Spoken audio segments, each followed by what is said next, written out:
दोस्तों, आज की इस वीडियो में हम जो है डेक एप्पशीट में जो डेक व्यू को देखेंगे और डेक व्यू को जो है एक अलग तरीके से जो है उसका इस्तेमाल करना सीखेंगे।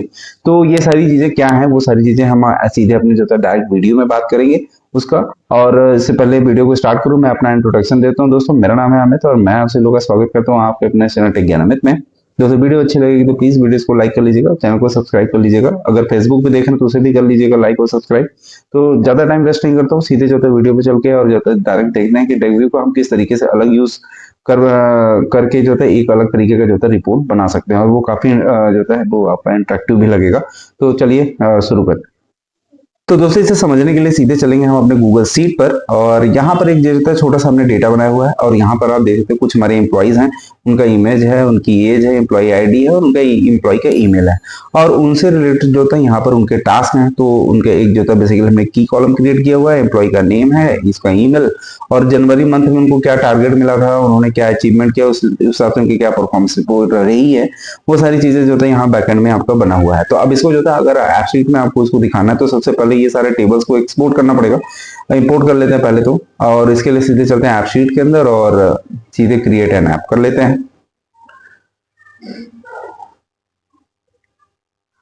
तो ये हल्का सा जो है लोडिंग का टाइम है, तो इसको हम एक बार हो जाता है तो फिर हम आगे देखते हैं कि कैसे डेटा को रिलेट करते हैं और डेक व्यू में कैसे इसको एक इंटरेस्टिंग जो है रिपोर्ट बना पाएंगे।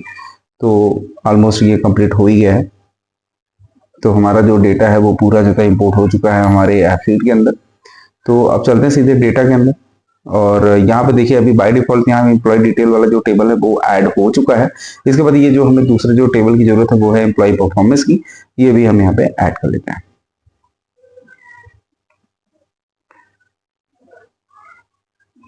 अब होना क्या है कि ये एक्चुअली यहाँ पर आप एक चीज देखिएगा, यहाँ पर जो इम्प्लॉय हैं, एम्प्लॉय यहाँ पे देख रहे हैं, ये एम्प्लॉय है और इनका जो ईमेल आईडी है वो भी एकदम सेम है और वहां पर भी एक एम्प्लॉय ईमेल आईडी यहाँ पर भी है। अब हम जो है एक दूसरे से जो है रेप व्यू क्रिएट करेंगे बेसिकली। तो होगा क्या कि जो ईमेल आईडी है उसको हम जो है एज ए की रख लेते हैं यहाँ पे, और यहाँ पर जो हमारा की कॉलम होगा वो होगा हमारा की वाला कॉलम, और उसके बाद जो रिलेशन होने वाली है वो ईमेल के थ्रू होगी। और यहाँ पर हमें हमारा जो की कॉलम होगा वो ईमेल होगा, क्योंकि नेम हो सकता है मे भी रिवाइज हो, लेकिन हमारा जो ईमेल आईडी है वो रिवाइज नहीं होने वाला। तो हम यहाँ पे, और ये जो कि ईमेल कॉलम है ये हमारा एम्प्लॉय परफॉर्मेंस में भी है, तो हम जो है इसी को जो है एज ए रेफ में यूज करेंगे। तो अभी हम यहाँ पे चलते हैं और एम्प्लॉय जो डिटेल है बेसिकली आप यहाँ देख सकते हो, आप एक तरीके से एम्प्लॉय का डिटेल है यहाँ पे पूरा आ रहा है हमारा पास। यहाँ पे इमेज है, तो इमेज मतलब जो कॉलम है वो यूआरएल थोड़ा इसका हम मतलब इसका जो टाइप है वो यूआरएल है, जो कि हमें यहाँ पे रखना है इमेज, जिससे हमें वो इमेज यहाँ पे दिखाई पड़े। तो यहाँ पर वो जो इमेज होगी वो यहाँ पर आ जाएगी। तो देख रहे हैं वो जो इमेज हमने यहाँ पे डाला हुआ था वो इमेज में अभी देखने को मिल गया है। अब हमें क्या करना है, चूंकि हमें रेफरेंस जो है क्रिएट करना है एक टेबल से दूसरे टेबल के बीच में, तो हमारा जो कॉमन कॉलम है जो दोनों टेबल में मैच कर रहा है वो है हमारा ईमेल का कॉलम। आपको नेम भी है, लेकिन नेम जो होता है रिवाइज भी हो सकते हैं, तो हमारा ईमेल जो होता है रिवाइज नहीं होने वाला, हर पर्सन के लिए वो अलग ही रहेगा। तो हमने जो है एज ए जो है वहां पे इसको की रखा हुआ है, तो उसी की को जो है यहाँ पर हम रेफ यूज करेंगे। यहाँ पर रेफरेंस क्रिएट करते हैं और ये जो हमारा होगा वो हम किससे रेफरेंस क्रिएट करेंगे, जो है हमारा एम्प्लॉय डिटेल। तो अब हमारा यहाँ पर एज ए रेफरेंस जो होता है जनरेट हो जाएगा। तो यहाँ पे चलते हैं एम्प्लॉय डिटेल में, जस्ट आप अगर नीचे देखोगे ना तो यहाँ जस्ट नीचे एक जो है वर्चुअल कॉलम जो है क्रिएट हो जाता है, रिलेटेड एम्प्लॉय परफॉर्मेंस। तो ये बेसिकली यहाँ पे आप देख सकते हैं रेफ रोज करके आता है। तो ये रेफरेंस जो क्रिएट हुआ वो ईमेल कॉलम है। ठीक है, यहाँ तक आई होप आपको पता होगा, क्योंकि काफी सारे टेबल्स में हम लोगों ने रेफरेंस जो है क्रिएट करना सीखा है। तो अब यहाँ पे आप चलते हैं थोड़ा सा अपने यूएक्स के अंदर और चीजों को यहाँ पे थोड़ा बहुत चेंजेस करने होंगे हमें। तो बाय डिफॉल्ट देखिए यहाँ पे डेक व्यू बना हुआ है, यहाँ पे आप देख सकते हो डेक व्यू है, तो हमें यहाँ पे ज्यादा कुछ चेंजेस करने की जरूरत नहीं है एम्प्लॉय डिटेल में। तो अब एक काम करते हैं, जो हमें चेंजेस करने हैं वो हम देख लेते हैं हमें कहाँ कहाँ पे क्या चेंजेस करने हैं। तो एम्प्लॉय डिटेल में यहाँ पे देख रहे हैं एम्प्लॉय नेम है प्राइमरी हेडर पे, और यहाँ पर हमारा ये आ ही रहा है। उसके बाद देख रहे हो आप उसका एज है, सेकेंडरी हेडर हमारा एज है। और एक भी हम यहाँ पे काम करते हैं, यहाँ पर हमारा जो इस मंथ है पहले तो बोला देता हूँ, और यहाँ पर मंथ है, एक काम करता हूँ मैं, नेस्टेड टेबल रिलेटेड परफॉर्मेंस हमारा यहाँ रहेगा। और ये देख रहे हो आप, यहाँ से कोई भी रिलेटेड जो हमारा कॉलम्स है वो यहाँ पर विजिबल नहीं है। तो एक काम करता हूँ, अभी हमारा जो रेफरेंस जो जनरेट हो रहा है वो बिल्कुल यहाँ पे लाना है एम्प्लॉय का नेम, एज और ऑटो शाइनर रिलेटेड एम्प्लॉय परफॉर्मेंस। तो अभी यहाँ पे क्या करना है, थोड़ा सा चीजें हमें देखनी पड़ेगी। एक बार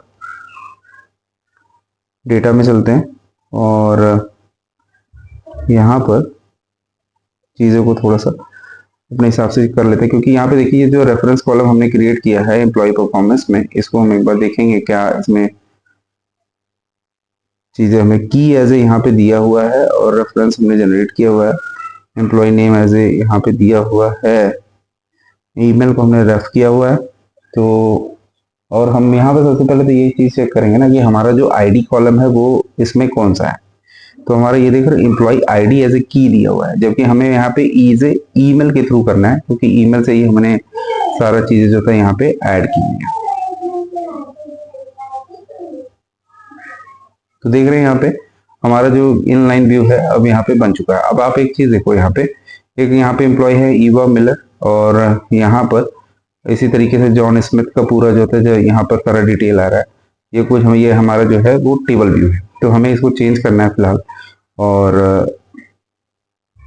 यहाँ पे चलते हैं अपने यूएक्स में। तो यूएक्स में एक बार आके और हमारा जो व्यू है प्राइमरी व्यू, जिसमें हमने एम्प्लॉय डिटेल का जो टेबल है वो अटैच किया हुआ है, तो उसका जो डिफॉल्ट व्यू हमारे पास आया हुआ था वो है डेक व्यू। तो हमारा तो हमको डेक व्यू की ही बात जैसे मैंने आपको बताई थी, तो डेक व्यू ही हमें रखना है और नीचे आ जाना है। तो अब यहाँ पे जो सेटिंग्स हैं, हमें जो मेन चीजें हमें करनी है वो है, जैसे यहाँ पे देखिए एम्प्लॉय का नेम आ रहा है जो कि ठीक है, एम्प्लॉय नेम हमें चाहिए। और यहाँ पे सेकेंडरी हेडर में आ रहा है उसका एज, जो कि हमें ये नहीं दिखाना है, हमें उसका जो था मंथ दिखाना है बेसिकली। और यहाँ पर उसका एज है, एम्प्लॉय का ईमेल है और रिलेटेड एम्प्लॉय परफॉर्मेंस है। चलो ठीक है। और यहाँ थोड़ा नीचे आ जाते हैं, तो यहाँ पर उसका एज भी आ रहा है, देन हमें यहाँ पे उसका ईमेल भी हम रख लेते हैं, यहाँ पे एम्प्लॉय का ईमेल। तो यहाँ पे आप देख रहे हो उसका ईमेल भी आ गया है। अब यहाँ पर इसका जो स्क्वायर इमेज है, राउंड कर लेता हूँ मैं थोड़ा सा, ये कुछ ऐसा फोटो आ रहा है, मतलब उसका इमेज इस तरीके से आ रहा है। अब हमारा जो एम्प्लॉय डिटेल का टेबल है उसकी जो बेसिक सेटिंग्स है वो हमने यहाँ पे कर ली है। तो ये जो यहाँ ऊपर में आपको दिख रहा है ये वाला जो व्यू है वो एम्प्लॉय डिटेल का है, और नीचे उसकी परफॉर्मेंस आ रही है। तो हर एक एम्प्लॉय का अपना एक परफॉर्मेंस यहाँ पे बनेगा। जैसे एवा मिलर है तो उसका जो एम्प्लॉय परफॉर्मेंस जो होता है एक बॉक्स जो यहाँ पे बना हुआ इसके अंदर आ रही है। इसी तरीके से ईमा जॉनसन है, उनका एज है, उनका मोबाइल नंबर ईमेल आईडी है, देन उनका परफॉर्मेंस यहाँ पे सेम इसी तरीके से जॉन स्मिथ का है, उसका पूरा डिटेल यहाँ पे आ रही है।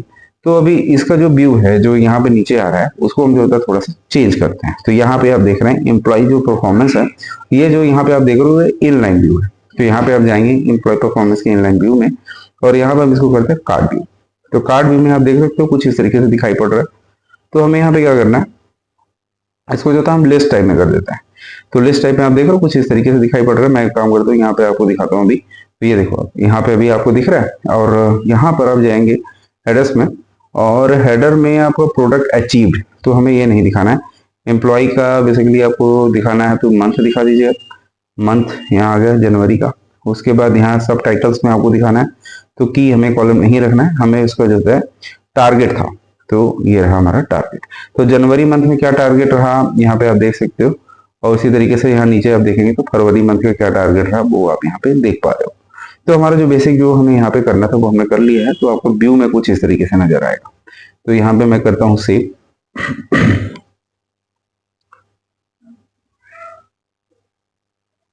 तो यहाँ पर आप एक चीज और यहाँ पे मैं कर देता हूँ, जो डेटा में आपका जो इम्प्लॉई डिटेल है मैं उसको क्या करता हूँ, इसको जो है रीड ओनली करते हैं, क्योंकि उसमें कोई भी ऐड ना कर सके।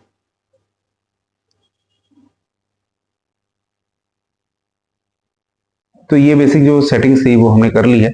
तो ये जो तरीका है ना ये थोड़ा सा डिफरेंट है, और अभी तक जो हम लोग क्या कर रहे थे कि वो यहाँ पे इम्प्लॉय करके आप यहाँ पे रेफरेंस व्यू जनरेट करते थे, वो टेबल व्यू में जनरेट हो जाता था, और नीचे जो था इनलाइन आपने देखा होगा काफी सारे में हम लोगों ने इनलाइन व्यू देखा है, तो वो काफी अच्छा दिखता नहीं है। तो यहाँ पर जो डेक व्यू को जो है कुछ आप इस तरीके से इस्तेमाल कर सकते हैं, और हर एम्प्लॉय का जो था आपका जो जरूरी नहीं कि परफॉर्मेंस ही हो, आप अपना किसी भी तरीके का डिटेल जो होता है, आप अगर एक ही टाइप का जो डेटा है, मतलब एक ही जो रिलेटिव डेटा होते हैं, कहने का मतलब ये है कि अगर आप रिलेशनल डेटा हैं और उनको जो है कई सारे टेबल में है, तो उनका जो है रिपोर्टिंग कुछ इस तरीके से आप बना सकते हो। वो एक के नीचे एक आपको कुछ अलग इस तरीके से आप दिखा सकते हैं। आई होप आपको ये जो होता है कुछ अलग तरीके का जो अभी हमने देखा यहाँ पे डेक व्यू का, तो आई होप आपको ये अच्छा लगा होगा और आप अपने प्रोजेक्ट में कहीं ना कहीं इसको यूज करेंगे। तो दोस्तों मिलते हैं अगली वीडियो में, तब तक के लिए नमस्कार।